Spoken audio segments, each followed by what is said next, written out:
Hello दोस्तों, कैसे हो आप सब। आप सभी को प्यार भरा नमस्कार। स्वागत है आपका अपने यूट्यूब चैनल पॉइंट एजुकेटर में। और जैसा आप जानते हैं, हम यहाँ सिर्फ पॉइंट टू पॉइंट टॉपिक बात करते हैं। सिर्फ वही टॉपिक करते हैं जो एग्जाम में बार बार पूछे जाते हैं। और एचटेट में जो सीडीपी के क्वेश्चन आते हैं, प्रीवियस ईयर क्वेश्चंस की सीरीज मैंने स्टार्ट कर रखी है, उसी में ये आगे का पार्ट है। और इसमें हम 2021 में जो पीआरटी प्राइमरी लेवल पे जो सीडीपी आई थी उसके क्वेश्चन को डिटेल में कर रहे हैं। 10 क्वेश्चन करवा चुकी हूँ, अब नेक्स्ट 10 क्वेश्चन आज हम करने वाले हैं। ठीक है, तो सबसे पहला क्वेश्चन हमने लिया है, which of the following is not a principle of development. विकास का कौन सा सिद्धांत नहीं है। नहीं है, ठीक है, तो ये नहीं को ध्यान में रखना है आपको। अंतर संबंधों का सिद्धांत, प्रिंसिपल ऑफ इंटर रिलेशन। अब इंटर रिलेशन होता है जैसे मानसिक विकास है या फिजिकल डेवलपमेंट है, इमोशनल डेवलपमेंट है, सोशल डेवलपमेंट है, सभी का आपस में संबंध होता है। तो ये हमारा ऑप्शन नहीं आएगा क्योंकि नहीं पूछा है। भिन्नता का सिद्धांत, प्रिंसिपल ऑफ वेरिएशन, कि अलग अलग जो इंडिविजुअल है सभी का अलग अलग तरीके से क्या होता है, डेवलपमेंट होता है, और किसी स्टेज पे कम होता है, किसी पे ज्यादा होता है। तो ये भिन्नता का सिद्धांत हो गया। पृथक्करण का सिद्धांत, प्रिंसिपल ऑफ सिग्रेशन। सिग्रेशन यानी पृथक्करण, अलग अलग विकास होता है, नहीं एकीकरण का सिद्धांत होता है। ठीक है, इंटीग्रेशन का प्रिंसिपल होता है, पृथक्करण का नहीं होता। तो ये ऑप्शन हमारा इसमें सिलेक्ट हो जाएगा। दिशा का सिद्धांत, एक निश्चित दिशा में होता है, वो सीरो पूछी और वो मैंने करवाए थे ना वीडियो में, वो है कि एक निश्चित दिशा में होता है बच्चे का विकास। पहले जैसे सिर का होता है, फिर धीरे धीरे सिर से दूर जो पार्ट है उनका विकास होता है। ऐसे ही बीच से, हार्ट से लेके बाहर की साइड विकास होता है। तो एक दिशा होती है विकास की। तो ये आपको समझ आया। नेक्स्ट क्वेश्चन है, प्रेरणा प्रबलन ह्रास सिद्धांत, drive reduction theory of motivation is given by. जो ड्राइव रिडक्शन थ्योरी है वो किसने दी है, वो दी है हल ने। ठीक है, इसका आंसर क्या आ जाएगा, हल। क्लार्क हल बोलते हैं, इसका पूरा नाम है। अब मैस्लो ने कौन सी थ्योरी दी है, मैस्लो ने दी है नीड हायरार्की, आवश्यकता पदानुक्रम सिद्धांत बोल सकते हैं, या फिर उनका सेल्फ एक्चुअलाइजेशन। ठीक है, सेल्फ एक्चुअलाइजेशन थ्योरी भी कहा जाता है, उन्होंने मोटिवेशन की थ्योरी दी है। फिर एटकिंसन ने कौन सी दी है, एटकिंसन ने अचीवमेंट, उपलब्धि, ठीक है, उपलब्धि अभिप्रेरणा, अचीवमेंट मोटिवेशन थ्योरी दी है, याद रहेगा। अब इसके बाद नेक्स्ट देखिए, नेक्स्ट क्वेश्चन है, इसको मैं स्क्रीन पर लगा रही हूँ, थोड़ा लेंथी क्वेश्चन था इसलिए लिखने की बजाय मैंने स्क्रीन पर लगाया है। Responses that produce a satisfying effect in a particular situation become more likely to occur again in that situation, this law of learning given by हुम। अब इसमें क्या पूछा है कि जो प्रतिक्रियाएं हैं किसी विशेष स्थिति में संतोषजनक प्रभाव उत्पन्न करती हैं। मतलब क्या है कि किसी बच्चे ने या किसी के द्वारा कोई प्रतिक्रिया हुई है, ठीक है, रिस्पॉन्स हुआ है, और उसको क्या मिला है, सेटिस्फाई इफेक्ट आया है, उसका प्रभाव है वो संतोषजनक हुआ है। तो उस स्थिति में फिर से वही एक्शन रिस्पॉन्स होने की क्या है, संभावना अधिक होती है। तो यह सीखने का नियम किसके द्वारा दिया गया है, ये दिया है थॉर्नडाइक ने। थॉर्नडाइक का मैंने आपको पूरा कंसेप्ट करवा रखा है, लॉ ऑफ लर्निंग। ठीक है, उन्होंने नियम बताए हैं कुछ। ये कौन सा नियम है, प्रभाव का नियम, लॉ ऑफ इफेक्ट। ठीक है, तो इसको हम क्या कहेंगे, लॉ ऑफ इफेक्ट, प्रभाव का नियम है, उसके अंतर्गत ये पूछा गया है कि कोई अगर पॉजिटिव प्रभाव पड़ता है तो वो रिस्पॉन्स है वो बार बार दोहराया जाएगा, और नेगेटिव होगा तो वो रिस्पॉन्स दोबारा से नहीं होगा। ये अब नेक्स्ट क्वेश्चन है, the group factor theory of intelligence is given by which psychologist. बुद्धि का समूह कारक सिद्धांत किस मनोवैज्ञानिक द्वारा दिया गया है। अब ये किसने दिया है, ये दिया है थ्रस्टन ने।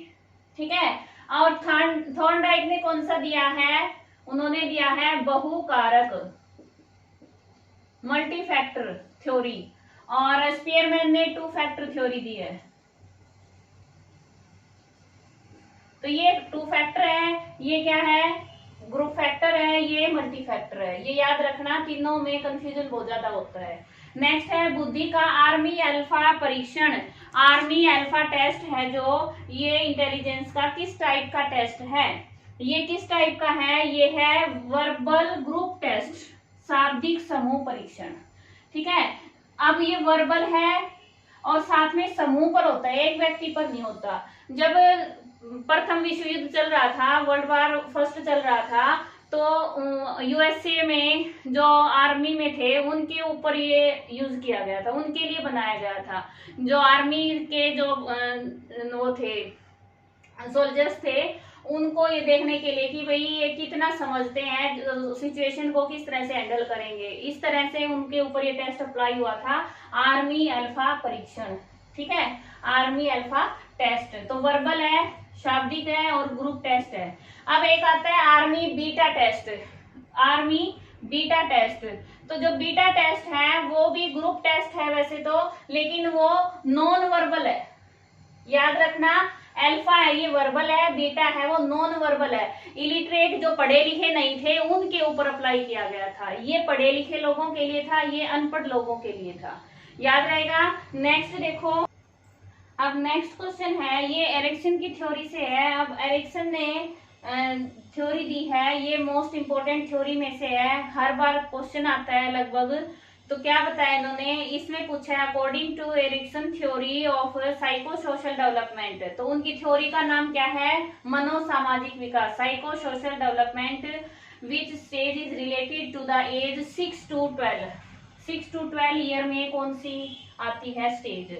तो पहली हमारी ट्रस्ट वर्सेज मिसट्रस्ट, ठीक है, इनिशिएटिव वर्सेस गिल्ट, और फिर autonomy versus shame and doubt, industry versus inferiority. तो इसमें जो आंसर है वो तो होगा हमारा इंडस्ट्री वर्सेस इंफीरियरिटी। लेकिन क्यों आया है ये देखो, सबसे जो पहली स्टेज होती है ना, ये होती है 0 से 1 या 1.5 साल तक मानते हैं, ये होती है विश्वास अविश्वास। ठीक है, तो ये क्या होती है हमारी इन्फेंसी, इन्फेंसी शिशु अवस्था होती है। उसके बाद बच्चा किस में जाता है, अर्ली चाइल्डहुड में जाता है। ठीक है, तो वो क्या हमारी ये होती है autonomy versus shame and doubt. Shame and doubt ये होती है 1 से लेके 3 इयर्स तक, अर्ली चाइल्डहुड। इसके बाद होती है बच्चे खेल के लिए बाहर जाते हैं, समाज में जाते हैं, तो पहल करते हैं या उनमें अपराध बोध गिल्ट की भावना होती है। तो ये कौन सी होती है, 3 से 6 ईयर प्ले एज, और ये होती है school age, school age 6 to 12 year. School में जाएगा तो पढ़ेगा ना, अध्ययन करेगा, और या फिर उसमें इंफीरियरिटी आ जाएगी दूसरे बच्चों से, वो अपने आप को हीन समझने लग जाएगा। तो इस तरह से याद करेंगे, पहला विश्वास और अविश्वास, दूसरी स्टेज कौन सी है, स्वायत्ता बनाम लज्जा व शंका, और तीसरी है पहल अपराध बोध, और चौथी है अध्यवसाय बनाम हीनता। तो ये याद रखना। अब ये भी पूछे जा सकती है, infancy, early childhood, play age, school age. Clear हुआ इतना। अब नेक्स्ट क्वेश्चन देखो, और एक बात बता देती हूँ, इसमें ये थ्योरी है ना, ये पूरी लाइफ को डिवाइड करती है स्टेजेस में, तो आपको ये जरूर करनी है, ये अपने जीवन से भी रिलेट करती है, इसलिए इसको अच्छे से पढ़ना। नेक्स्ट क्वेश्चन देखो, इसमें पूछा है मैकडूगल का, मैंने बताया था मैकडूगल का जो संवेग है, इमोशन है, वो काफी बार पूछे जाते हैं।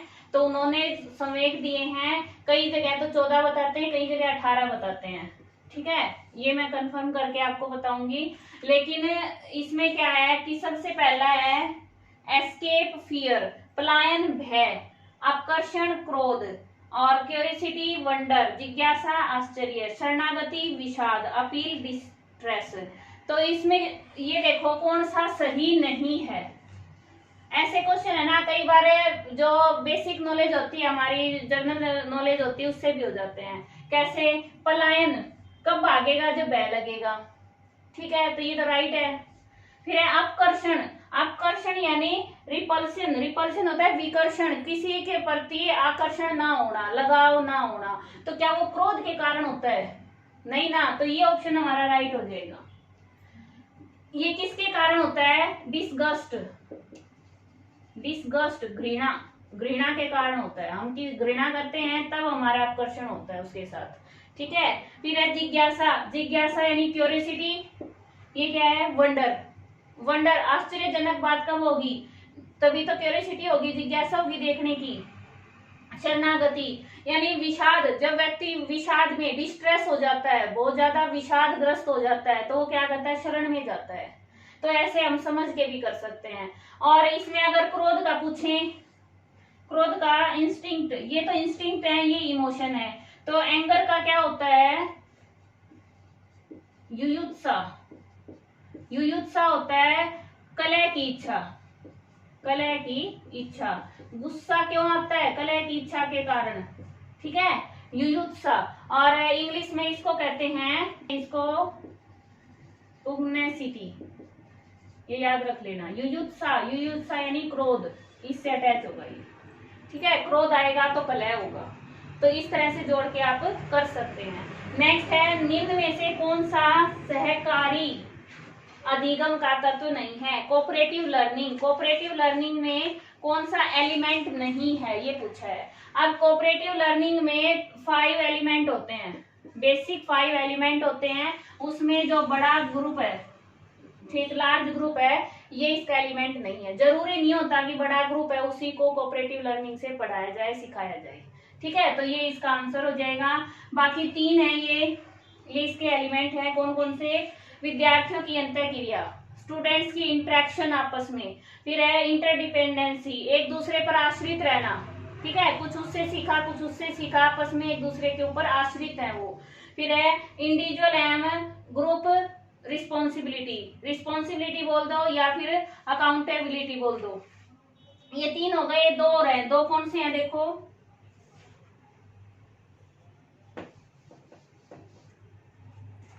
सोशल स्किल्स, सोशल स्किल्स, इसको कई बार इंटरपर्सनल भी बोल देते हैं, इंटरपर्सनल स्किल्स, ठीक है। एक तो चौथी ये हो गई। 5वीं और है हमारी group processing, group processing, group में प्रोसेस होती है। ये कोऑपरेटिव लर्निंग के 5 एलिमेंट हैं, 3 ये हैं, 2 ये हैं, याद रहेगा। आगे क्वेश्चन देखो, सेल्डन की थ्योरी से पूछा है। अब वैसे तो ये क्वेश्चन है ना, टीजीटी पीजीटी पे आते थे पहले, अब प्राइमरी में भी ऐसे क्वेश्चन आने लगे हैं। Seldon has divided all human beings into different categories on the physical dimension, what is this method of personality study. अब यहाँ से एक क्वेश्चन ये भी बनता है, अगली बार हो सकता है ये पूछ लें कि सेल्डन ने मनुष्यों का वर्गीकरण श्रेणियां कैसे बनाई हैं शारीरिक आयाम पर, ठीक है। और ये थ्योरी मैंने करवाई थी अभी थोड़े 10-15 दिन पहले ही। तो ये क्या है? टाइप थ्योरी है। कौन सी है? टाइप थ्योरी है। मनोविश्लेषणात्मक किसकी होगी? फ्रॉयड की होगी। सीलगुण ट्रेट थ्योरी किसकी है? कैटल की है जैसे, ठीक है। अब व्यक्तित्व मापन की एक प्रक्षेपी तकनीक, प्रोजेक्टिव टेक्निक बतानी है पर्सनैलिटी मेजरमेंट की। अब ये इनमें है ना कंफ्यूजन हो गया सबको। पर्सनैलिटी की प्रोजेक्टिव, प्रोजेक्टिव क्या होता है कि ना तो स्टैंडर्डाइज टेस्ट होते हैं और डायरेक्ट उसके पता नहीं चलता व्यक्तित्व का, उससे कुछ महसूस करके ऑब्जर्वेशन करके या फिर निष्कर्ष बाद में निकाले जाते हैं कि बच्चा कैसे प्ले कर रहा है, उसके अंदर कौन कौन सी जो गुप्त बातें हैं, ठीक है, उसके इंस्टिंक्ट हैं, बचपन की बातें हैं, वो छुपी रहती हैं, वो सब कहाँ होती है? हमारे अनकॉन्शियस माइंड में। तो ये सब क्या है? खेल और ड्रामा आएगा इसका। प्ले में और ड्रामा में एक्ट करता है, उसमें पता चलता है कि उसके अंदर कौन सा एक्टर छुपा बैठा है। तो ये क्या है? प्रोजेक्टिव टेक्निक मानी जाती है। और इसमें जो मेजरमेंट है व्यक्तित्व का, पर्सनैलिटी का, इसकी एक वीडियो मैं बनाने वाली हूँ और उसमें आपको सारी टेक्निक बताऊंगी। स्टैंडर्डाइज कौन से टेस्ट हैं, नॉन स्टैंडर्डाइज कौन से हैं, प्रोजेक्टिव कौन से हैं, ठीक है। और इसमें अगर मान ले प्रोजेक्टिव में और कौन से होते हैं, टीएटी है, रोशाइन ब्लॉक टेस्ट है, ड्राई पर्सन टेस्ट है, ट्री पर्सन टेस्ट है, तो ये सब हमारे किस में आते हैं, प्रोजेक्टिव मेथड में आते हैं। क्लियर हुआ। अब 10 क्वेश्चन आज के हो गए हैं, अगले 10 क्वेश्चन कल करेंगे। Thanks for watching. कोई भी डाउट है, कंफ्यूजन है तो प्लीज आप कमेंट में बताएं, और लाइक भी करना ना भूलें और शेयर भी करें ताकि औरों को भी मदद मिल सके। Thanks for watching. आपका दिन शुभ हो। धन्यवाद।